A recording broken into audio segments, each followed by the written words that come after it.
is time for Around the 412 with Smitty and Tyler.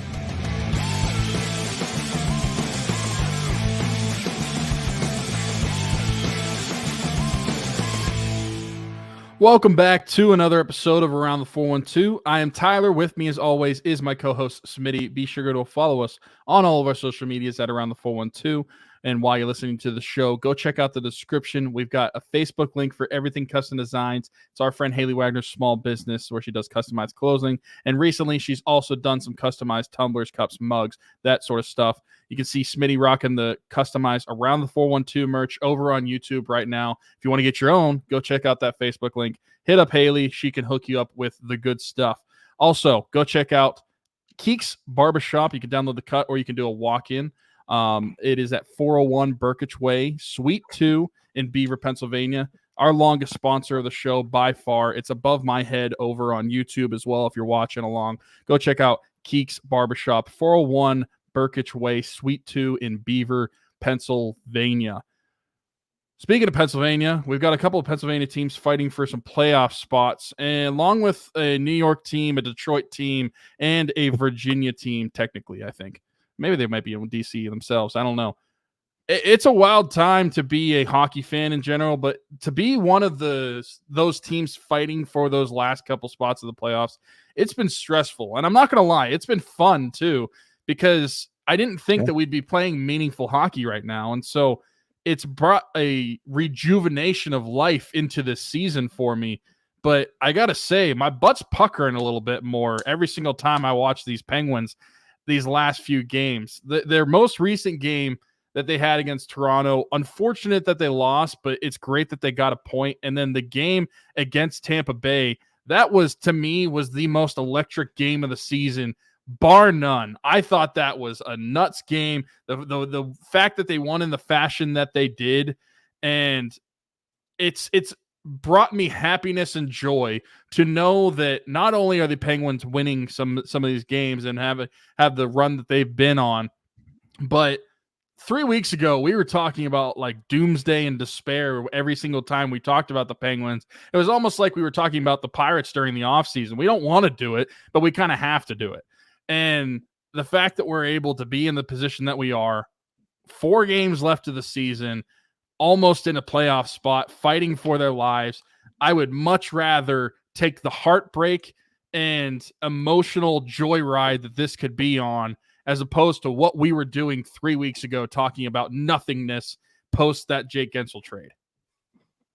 The Penguins are 6-1-3 in their last 10 games, 15 points accumulated in those 10 games, which puts them right back in the mix. You're talking about those teams that are fighting around the spot. Can we get rid of Philly? I mean, they're losing 6-0 right now after 2 periods versus the Canadiens. So I think that they're pretty much getting swept away. They also have one more game played than most teams that we're talking about here as well. So to me, you're talking about Washington, Detroit, us and the Islanders fighting for 2 spots, really, because you have that second spot in the Metro as well. Obviously, Detroit can't get that spot. It's really just the wild card for them. But that that third spot in the Metro certainly up for grabs as well. The Islanders currently, at the time of recording this, holding a 3-2 lead on the Rangers. That game will obviously have been finalized by the time that you guys are watching or listening to this. Also, as well as, let's see, is there any action that involves us? No, never mind. Letting you guys behind the fourth wall a little bit. We're recording this on Tuesday night. Wednesday, no action in the Eastern Conference at all. 3 games, that's it. All in the Western Conference, so nothing to worry about. No implications for the Penguins there again until tonight after you guys watch or listen to this, which will mean that the Capitals head to Buffalo to take on the Sabres, Flyers, Rangers, Detroit, and Pittsburgh. That is obviously going to be a massive one. And then the Islanders play host to the Montreal Canadiens. But yes, the Penguins finding a way to get themselves back into the conversation here, into the playoff mix. I feel like it's kind of the opposite of last year's end of season, where they just like completely collapsed. Mm-hmm. They were in a playoff spot and played themselves out of it. This year, they've played themselves into a potential playoff spot, which again, you know, at one point, maybe even 2 weeks ago, I would probably be upset with the way that this is unfolded, because it's very good chance still. I shouldn't say very good chance. There's still obviously the possibility that this team misses the playoffs and also relinquishes that top 10 pick. Or I'm sorry, not top 10 pick, first round pick, because it's not top 10. But watching them battle and watching them not give up on this season, kind of find their footing, Alex Nedeljkovic riding the ship in net. I'll be honest. I also, and I'm not trying to just like completely crap on one guy. I don't know if it's just, I'm not saying it was completely because of him. The third pairing with St. Ivany and Ryan, I almost said Ryan Graves because I wanted to bring up Ryan Graves and Ryan Shea has been so much better than what they were getting from Graves. And it just, goes back to, again, I don't know how they're going to do it. I just don't know how you have Ryan Graves be part of this roster next season. But we'll be there when we get there. I think the other part of this is there was a little bit of a lull there from Sid. He's been great for the majority of the year, but there was a part in there just a couple weeks ago where he wasn't giving you much. Gino starting to score goals again. The assists were still somewhat there. He still was on pace to be like a 60-ish point player or whatever. But the production has been up from him. And then the last thing, and I know that we keep talking about this, man, I just feel like the addition of Michael Bunting has been something to spark this team. Like, obviously provided something, an element that they didn't have, but I just think it's more than that too. Like, I just think that there had to be, he almost had to prove himself, I feel like, coming in for who he came in for, being part of the Jake Gensel trade. And once he kind of showed up and they were like, okay, this guy is a guy that we can rally around. We think is going to fit in well. And once he did that, I feel like there was like a level of commitment from everybody else too. Like, okay, we do have a good enough team. We know we lost Jake. Love Jake, obviously, but we still have a team that can compete. Yeah, 100%. Bunting, I mean, we talked about him so much last week. I'll say it again this week. 13 points in 17 games played for the Penguins.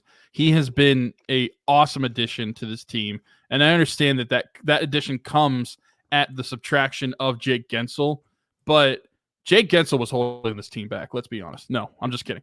But I do, because of being injured, I suppose. Yes.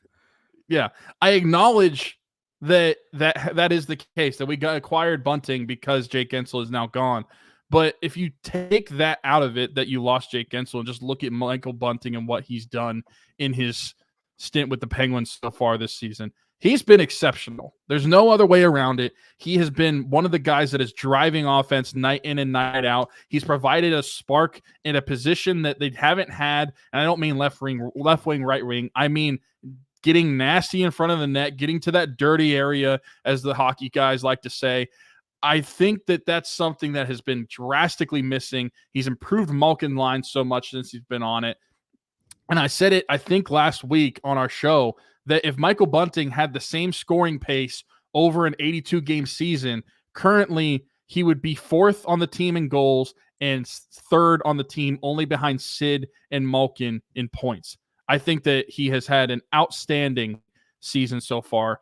And if this is going to be a continuation next year of what he continues to do in a Penguin uniform, I am all for it.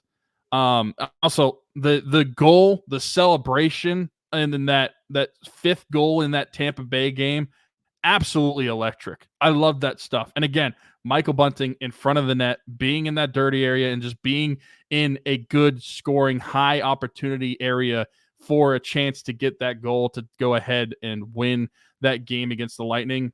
Absolutely electric stuff. I love the celly. I can't talk enough about how much I've loved Michael Bunting in a Penguins uniform. It's almost scary how quickly I did a 180 reverse, because I talked about it last week. I'll touch on it again this week. He was not the number one target in that trade.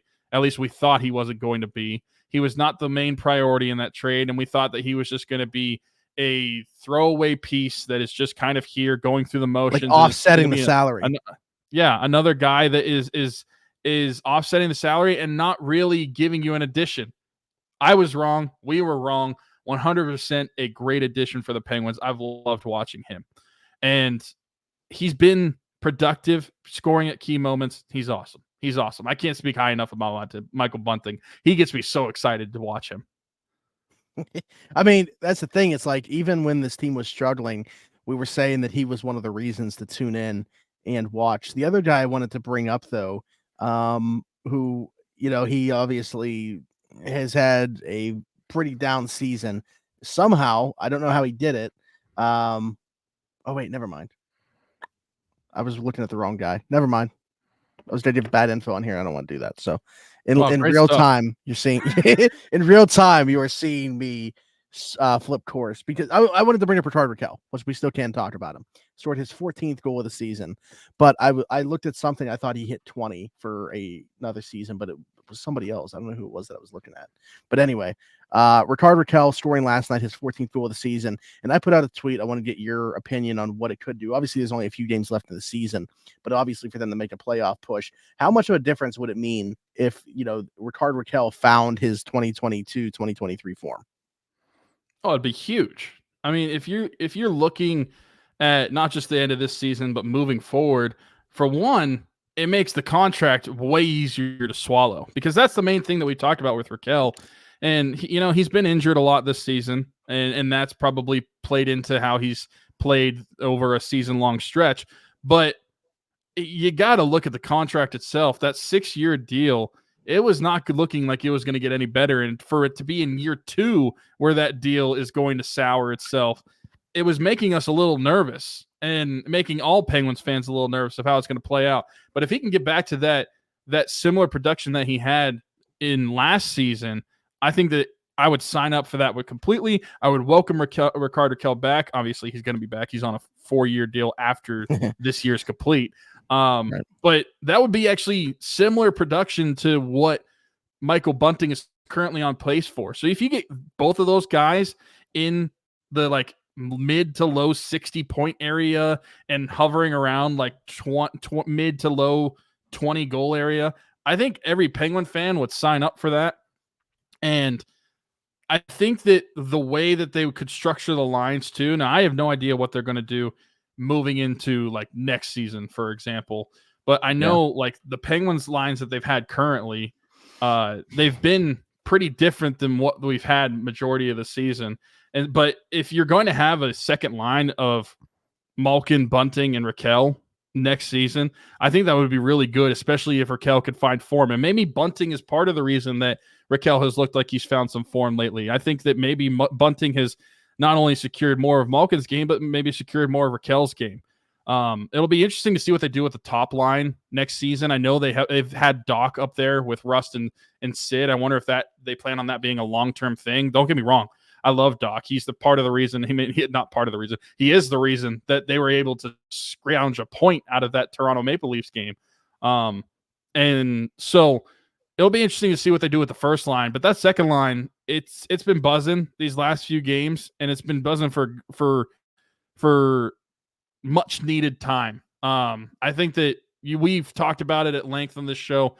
There was a certain point in the beginning of the season where it looked like Riley Smith and Evgeni Malkin could have had good chemistry together.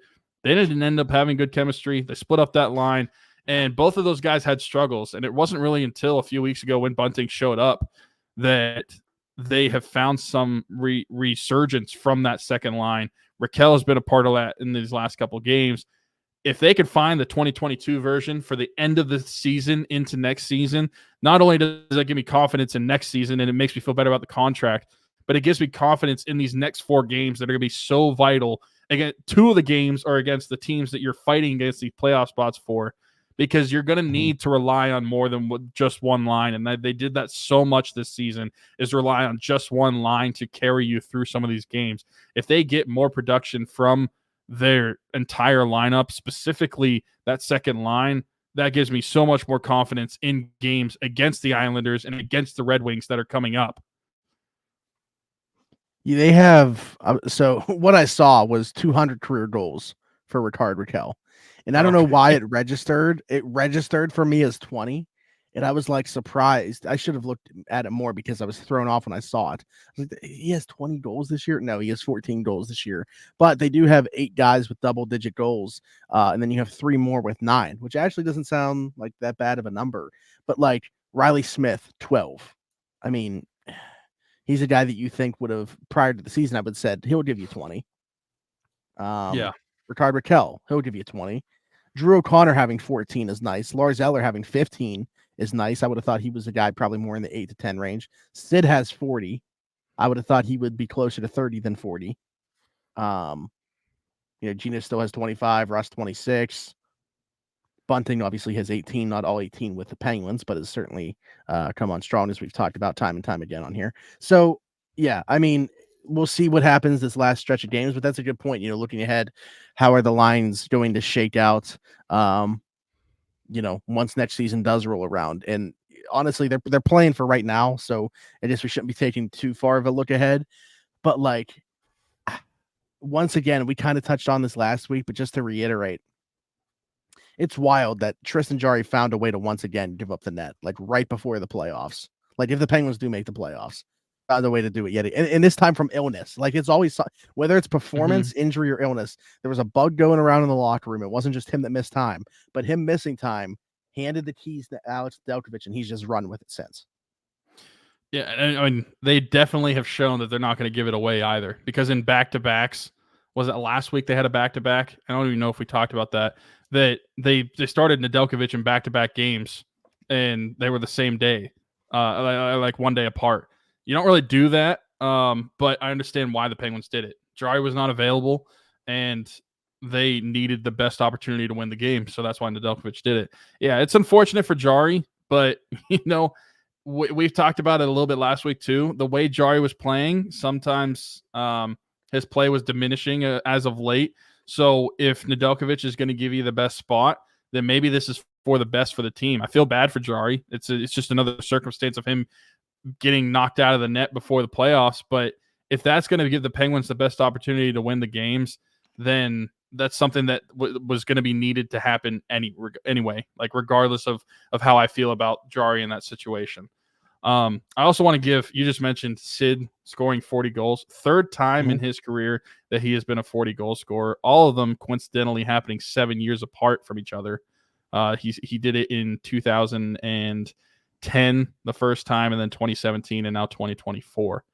Really ridiculous that he's only done it 3 times. Like when you think about Sid, obviously you don't think of him as just a primary goal scorer, but at the same time, you would have thought that like he's done it a few more, but then I look at his stats and it's like, well, he's had like a season of 39. He's also had a season of like 37. So it's like he's flirted with it a few times. But the fact that at 36 years old, 40 goal scorer, he's like top 12 in goals in the league or something like that at his age. It's phenomenal. I mean, we love to sing the praises of Sidney Crosby on the show whenever we can, but just wanted to give a cap tip to him because of what he was able to do. Yeah, never miss an opportunity on here to give Sid his flowers. Took in the Pirates game today, by the way, so he's been getting accustomed to late game collapses from Pittsburgh teams. So why not watch? Since we're talking about the Pirates and Sidney Crosby, I'll just say it: Sidney Crosby, if he was not a hockey player, would have been a hell of a second baseman. I love that you're just so like locked into second base is with it as well. Like that's always where you've said.